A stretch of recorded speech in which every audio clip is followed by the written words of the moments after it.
What's on, ladies and gentlemen? My name's Ross, I like games, and today we've got ourselves some new Marvel Champions cards that we need to take a little bit of a look at. Now, these are cards from the Rise of the Red Skull expansion, and today we're going to be focusing on taking a look at some new allies. Now, these are cards which have gone and been revealed by some lovely content creators.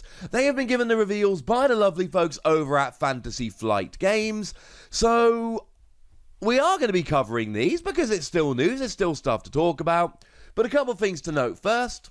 When these reveals happen, we're not going to be jumping on them the second they're revealed because they've been revealed by content creators. We want to give them a little bit of time to enjoy the exclusivity. And secondly, they're revealed by other content creators, so can we please give them some love? I think that's extremely important. I'm going to put a bunch of links. I'm going to shout out as we go where they come from, but I'm also going to put a bunch of links in the description. If you would all be kind enough to go and click those links, show some love. These people are bringing us new cards, and they're being given these reveals because of how much they love and are pushing the game forward. Could we please give them some love?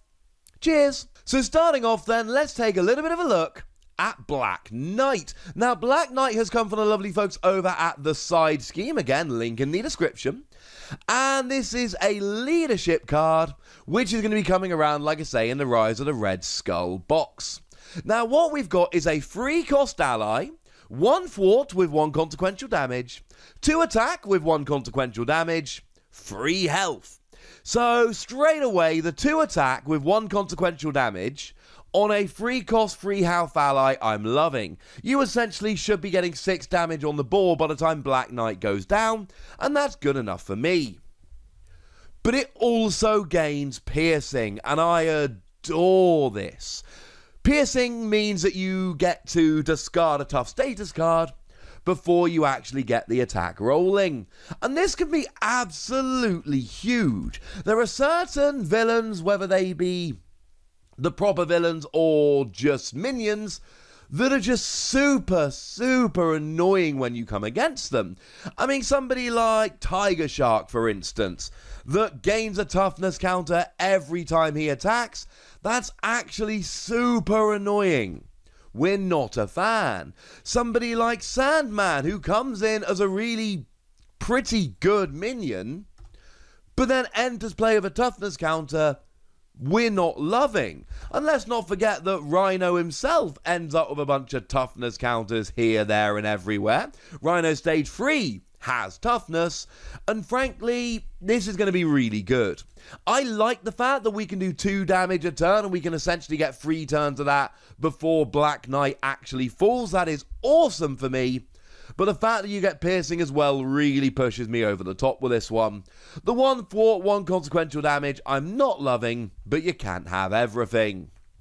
Moving on to a specific Hawkeye ally, we've got Mockingbird. And this was revealed by the lovely folks over on the YouTube channel Bad Publicity. Again, I'll put links to the video in the description. Click the video, would ya? Mockingbird comes in with 2 thwart, 1 consequential damage, 2 attack, 1 consequential damage, as a free cost, free health ally. So straight off the bat, it's literally just Black Knight, but you also get the extra thwart. So now you can either thwart for 6, or you can attack for 6 in the lifespan of this ally, before this ally actually hits a discard pile. So that alone is awesome, and I love that, incidentally, because what you've got is the option to either get a bunch of damage on the board or get a bunch of thwart out. It doesn't really matter. Either way is good. I love having the option, because we all know when we play the game, some turns you just need to get some threat off the scheme, some turns you need to get some damage. And when you've got a character like Black Knight that's only really there for attacking, it can get super awkward. Having Mockingbird here, you can just save her for when you really need one or the other. That makes me delighted. But wait, there's more. When the villain initiates an attack against you, you may spend 1 resource of any type, return Mockingbird to your hand, and prevent all damage from this attack. That's ridiculous. Like, actually full-on proper job ridiculous. First of all, it just lets you take an attack off. It is like a pseudo stun counter.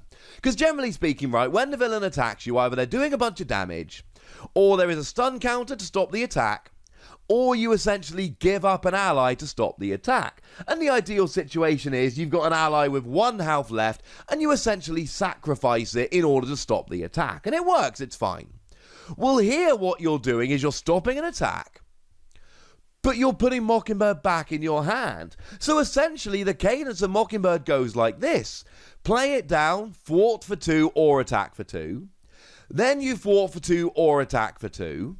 Then you stop an attack, but she goes back to your hand. And then the next turn you pay 3 to do it all over again.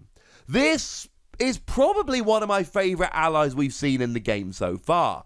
I think this is kind of proper job redonkulous over the top, and I absolutely love it.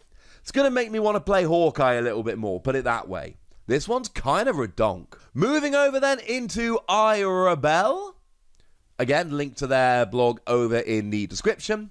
They have gone and shown us War Machine. Now, this is a basic card, and what we've got is a 4-cost free health ally with 2 thwart, 1 consequential damage, 2 attack, 1 consequential damage. So we're going to need a reason to play him over Mockingbird, bearing in mind that he just costs 1 more. And yes, I know it's not a strict 1-to-1 comparison. You can play him in the same deck, etc. Shh. So what we see here is, first of all, you've got toughness. So that toughness we talked about earlier, toughness just says that when you're attacked, you don't take any damage.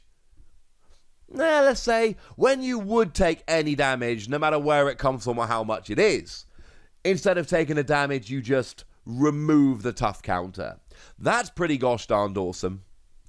And it also says that War Machine's basic attack gains ranged. Now, ranged is a new keyword they're introducing in the Rise of the Red Skull box, and it just says that ranged attacks ignore retaliate.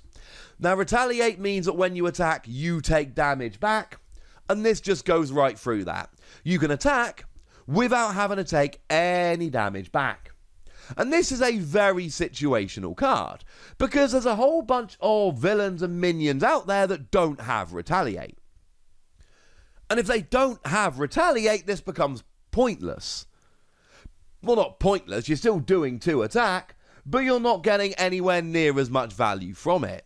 Now, if you're coming against a bunch of enemies with retaliate, then this becomes phenomenal. Because you've got the 2 attack or 2 thwart, and again, we talked about that with Mockingbird, it's awesome. And then you've got toughness, and then you're ignoring all of the retaliate, and that's brilliant. I mean, if you're trying to throw Mockingbird against somebody with retaliate, then you're going to be taken down much, much more quickly. So War Machine is situational. It depends what villain you're going up against. And bearing in mind, you're always going to know what villain you're going up against. So if you know you're going up against somebody with retaliate or with minions with retaliate, and you want to get around that, slip a War Machine in your deck. Might be worth it. And finally, Dexcelsior Podcast have gone and revealed Captain Marvel. And again, there is a link to their reveal video in the description. Please, please, please make sure you click these things.